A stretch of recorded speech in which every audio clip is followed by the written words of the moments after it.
D'accord, à télé.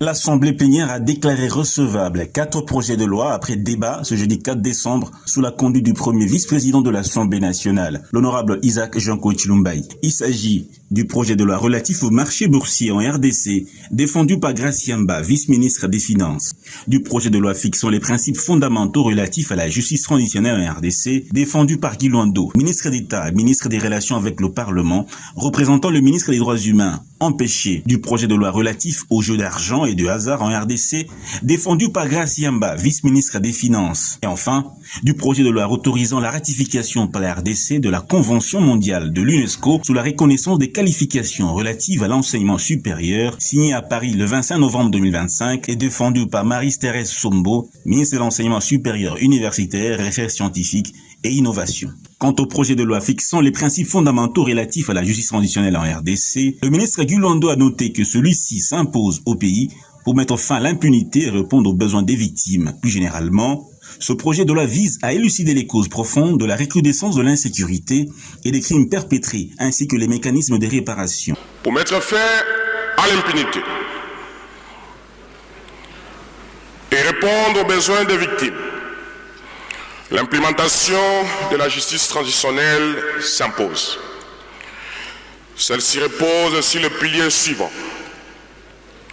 la vérité et la réconciliation, la justice, la réparation, des garanties de non-répétition et les questions transversales.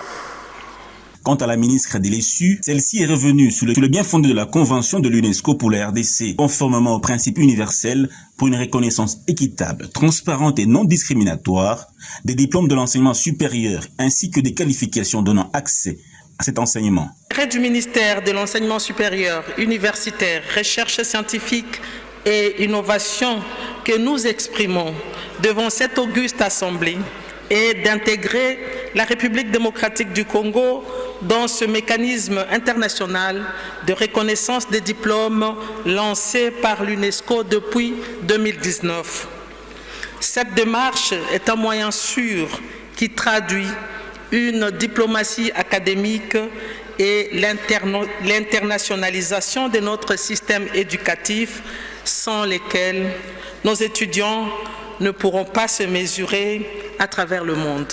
Et au sujet du projet de loi relatif au marché boursier en RDC, la vice-ministre des Finances, Gracie Yamba, a indiqué dans son exposé des motifs que celui-ci répond à la nécessité de doter la RDC d'un cadre juridique institutionnel moderne et adapté aux exigences d'une bourse de valeurs mobilières et d'une bourse de marchandises efficace et transparente. L'adoption de cette loi par le Parlement et sa promulgation permettra d'ajouter à cet important maillon manquant de notre secteur financier et, ce faisant, de donner une impulsion nouvelle à notre économie qui connaîtra à coup sûr plus d'allocution optimale d'épargne, plus de capitaux et des gains pour les entreprises, plus de ressources pour l'État et plus d'emplois pour nos populations, et assurer une diversification de notre économie, ce qui entre dans la droite ligne des priorités du mandat du chef de l'État, décliné dans son discours d'investiture du 20 janvier 2024.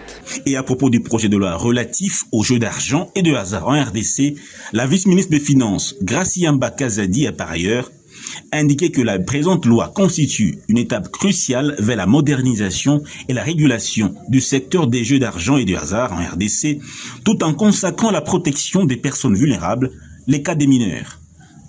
Le texte renforce l'interdiction stricte de l'accès des mineurs aux jeux conformément aux articles 44 et 45 du projet de loi, lesquels prohibent de manière absolue la participation des personnes âgées de moins de 18 ans. Par cette intervention, nous pouvons considérer les débats clos et nous prononcer sur la recevabilité en une seule fois de ces 4 projets de loi qui sont pour la recevabilité de ces 4 projets de loi.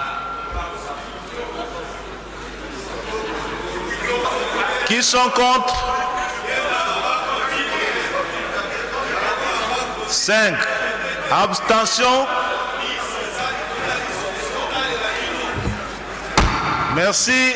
Les projets de loi sont déclarés recevables par ce vote et seront respectivement transmis aux commissions Relations extérieures et sociales,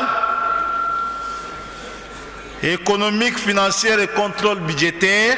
Ces commissions permanentes ont un délai de 5 jours pour un examen approfondi.